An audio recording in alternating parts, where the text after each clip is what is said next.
So imagine yourself in a board meeting. Many people waiting around you, waiting to hear the exciting story that you're gonna adapt from GTA 5. Of course, because of the previous video, you know the limitations that you have. So you think real hard, and then you say this. The GTA 5 movie is going to follow the adventures of Michael, a former thief now turned family man. And while his adventures being a thief were successful, his retirement isn't so much, leading to a family life full of disdain and conflict. We're also going to follow Frankling, a small-time gangbanger who wants to be more than just that, and also get paid doing it. Eventually, their paths will cross and Michael will take Frankling under his wing, and when Michael's conflict with his family reaches a breaking point, which leads him to being indebted to a Mexican mafia boss, he is forced out of retirement for one last score, and that is the first GTA movie. Everybody in the boardroom claps and gets ready to produce this first movie, except for one person. It's a superfan who noticed that you said that Michael was only gonna do one last score, when in reality, in the games, this was only the beginning. And yes, that is very true, but remember, we're going to have to make a lot of changes in order to make GTA 5 fit a movie. And what this would do to the story is enable it to be encapsulated inside that first movie. So that way, if somebody just watches the first movie, then it's a complete deal. They are satisfied with the story, and that is exactly what you want from a movie. A bunch of loose ends finally tied up neatly at the end. And that is why I have to make one of the biggest changes in the GTA 5 story. That being that we're not going to start the movie with the North Yankton heist. Instead, the opening scene of the movie is going to be when Michael is talking to his shrink. And the reason why is because everything that was really established in the North Yankton heist isn't going to be present in this movie. In this movie, we're only going to follow Michael and Frankling, and all you really need to know is that Michael used to be a bank robber. Trevor and the fact that Michael is in witness protection isn't necessary to understand that Michael used to be a bank robber, but now his life kinda sucks as a retired one. But not only does the therapist scene set up Michael's backstory, it also tells us about his current dilemma. But anyways, let's get started with the movie. Of course, we start out with the iconic question. Your son, James. He's a good kid? He's a good kid? A good kid. Michael then presents us with his past. By the time I was his age, I'd already been in prison twice. I robbed banks. I ran whores, smuggled dope. And then Michael clarifies that he is not happy at all. And where did these opportunities get you, Michael? They got me right fucking here, with a big house and a useless kid, and I'm stuck talking to you because no one else gives a shit. Oh, I'm living a dream, baby. And that dream is fucked. It is fucking fucked! Afterwards, we have the iconic GTA 5 intro sequence, which is when we're introduced to Frankling and Lamar, which introduces their dilemma of what is actual work. See, what you don't realize is we ain't boosting. This shit is legit business. Legit? Oh yeah, I forgot, huh? 401ks, tax returns and all? Yeah, right. You the one all pumped up on doing this lick, nigga. I'm getting my money in the hood. I'm straight, fool. I'm cool. You cool? Cool what? Slinging dope and throwing up gang signs? Yeah, right.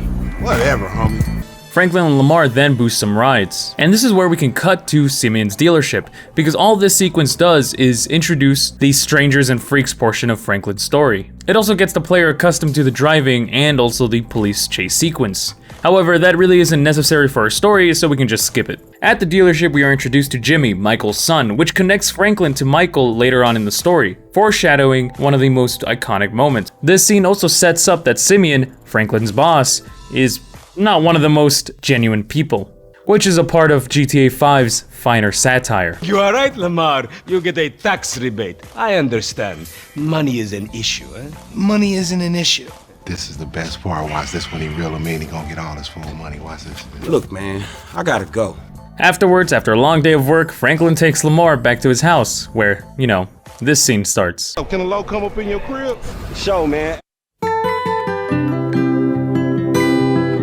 Not only is this scene funny, but it also sets up that Frankling does want more, especially when being compared to Tanisha's boyfriend. Really sets up for Frankling's motivations later on in the story. Afterwards, we meet Frankling's aunt, and while I would like to cut her out of the story because I just don't like her, she's actually an interesting antagonist to Frankling. She hates Frankling for being a freeloader, but once Frankling makes some real money, she doesn't actually become proud of him. Instead, she accuses him of abandoning his tribe later on in the story. Just like Lamar and Stretch, they're a symbol of keeping a brother down. And this just reinforces that Frankling really hates the situation that he's in, providing much more in motivation. Frankling goes to sleep and returns to work the next day. Simeon presents Frankling with Employee of the Month, which someone regular would probably take as an accommodation, but Frankling sees it as it is. All it is a pat on the back with no real reward. It's been a real honor, homie. But I gotta move forward in my life. It seems like all I do is let people tell me what to do and I do it and nothing changes. I tell you what, my boy, you tell me exactly what you want, and I will very carefully explain to you why it cannot be. What?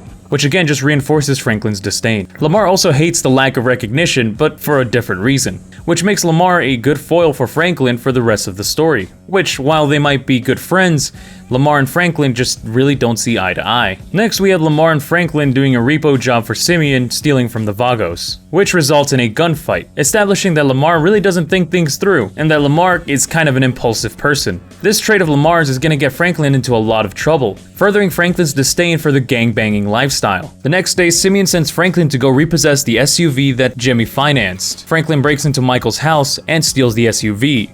Eventually, Michael revealing himself in the back of the SUV, pointing a gun to Franklin's head. Michael unintentionally invites Franklin for a beer to teach him how the real world works. And by seeing what happens in the next scene, Franklin is going to take it at face value.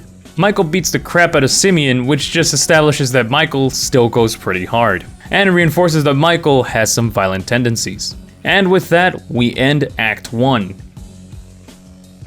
Act 2 begins with Franklin visiting Michael, taking up on the mistaken invitation. However, Michael doesn't immediately just blow off Franklin. Instead, Michael gives Franklin some word of advice. You look like a good kid. But if you want my advice, give this shit up. That pretty much goes against his old way of living. Franklin, understandably, isn't really that happy with Michael's twisted worldview, surprised that a successful and effective crook has such a depressing viewpoint. Michael, who now is probably starting to warm up to Franklin, invites Franklin for that beer that he owed him. But before they could get to the bar, Michael gets a call from Jimmy. Jimmy has attempted to sell a boat to a bunch of gangbangers, so now it's Michael's job to get it back. Franklin offers to join Michael and they both pursue. In this harrowing sequence to save Jimmy, Franklin proves his worth to Michael, showing to Michael that Franklin can get a job done.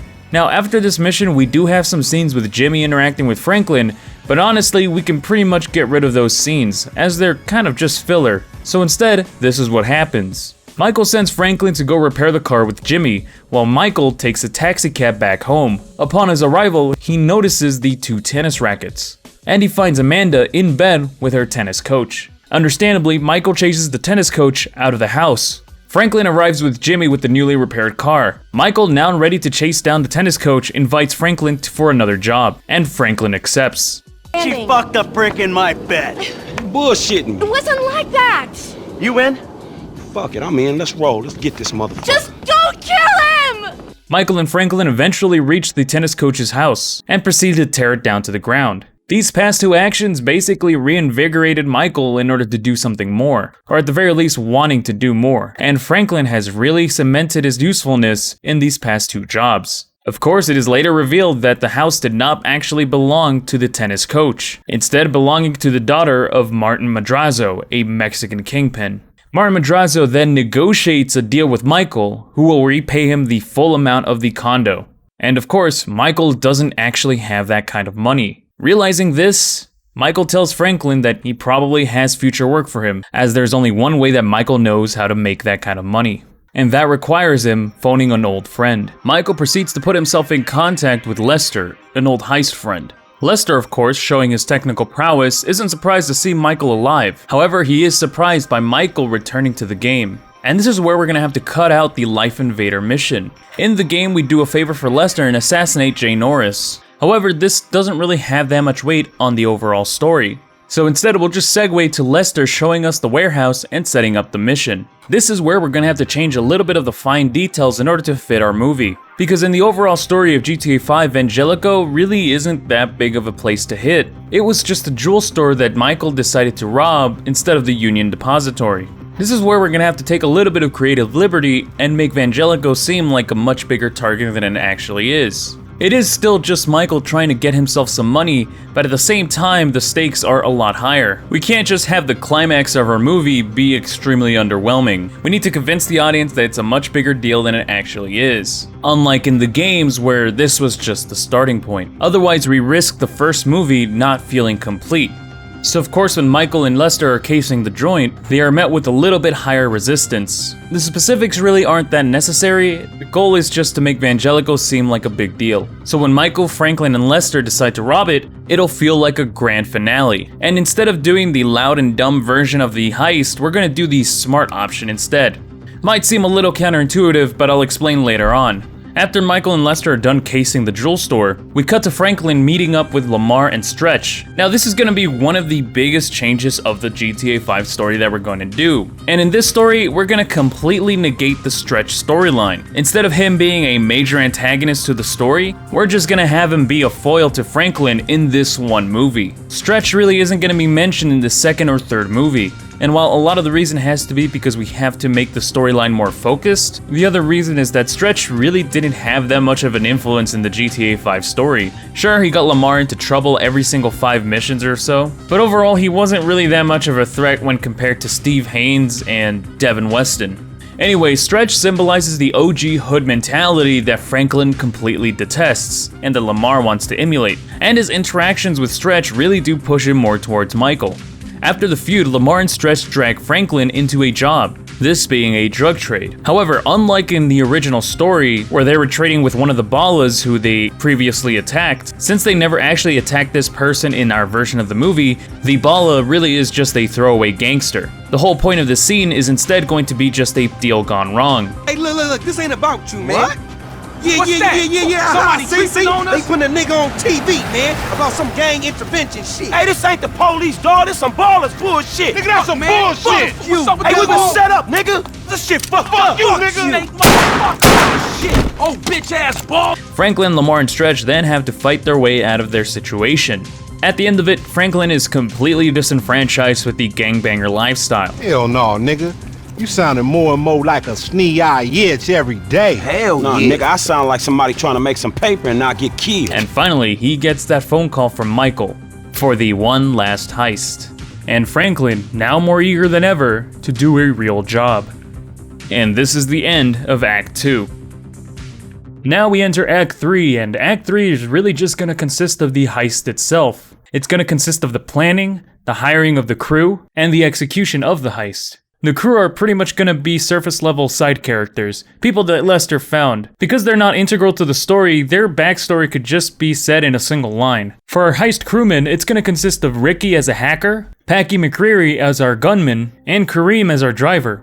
Now you might be asking why we're using less than professional crew. And the reason is, since this is the climax of the story, we want there to be some nice tension going on, a little bit of drama to go along with the action. Having Ricky as a hacker puts the crew in a time limit when stealing from the jewel store, and Kareem messing up with the choice of bikes really does add to that tension as well. Though these really are just small improvements, so if you have any other suggestions, please leave your opinion in the comment section down below. This aim for tension is also the reason why we decided to go with the smart approach. Because there's a lot more planning and more things that can go wrong, it adds to the intensity of the mission, which is exactly what we want out of our climax. After clearing out the jewel store, the crew meets outside when the alarm goes off.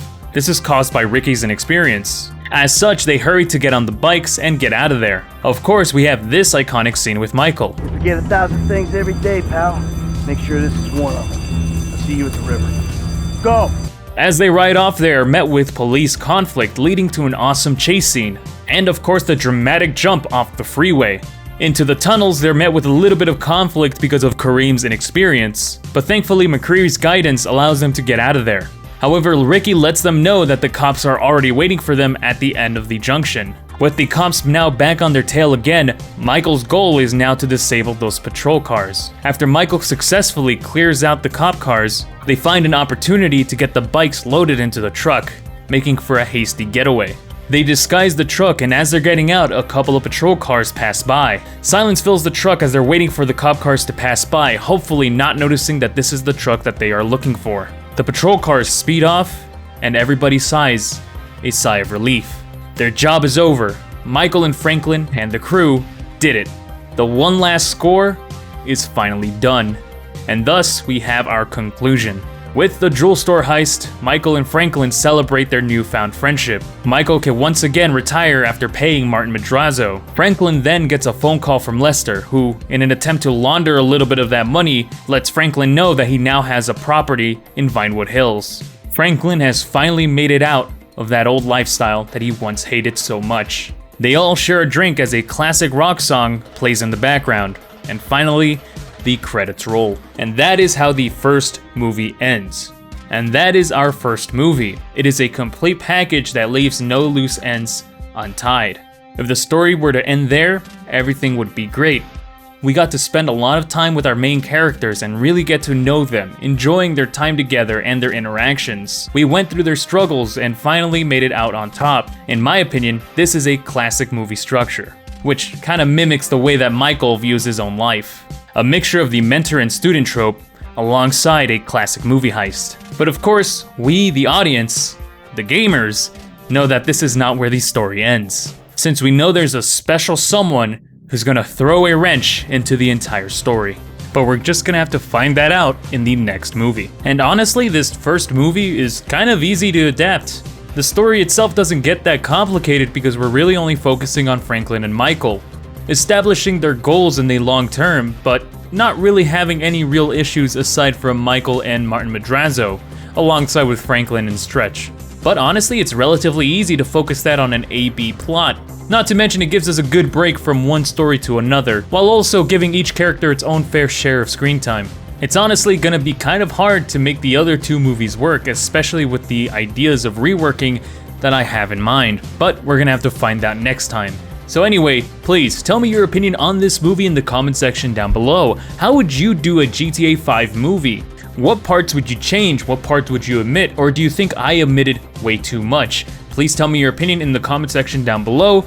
If you found this video interesting, like it if you liked it, dislike it if you disliked it. If you'd like to see more content just like this, please remember to subscribe. And if you'd like to support me in any way, I do have a Patreon in the description. Thank you so much for watching, and I'll catch you later.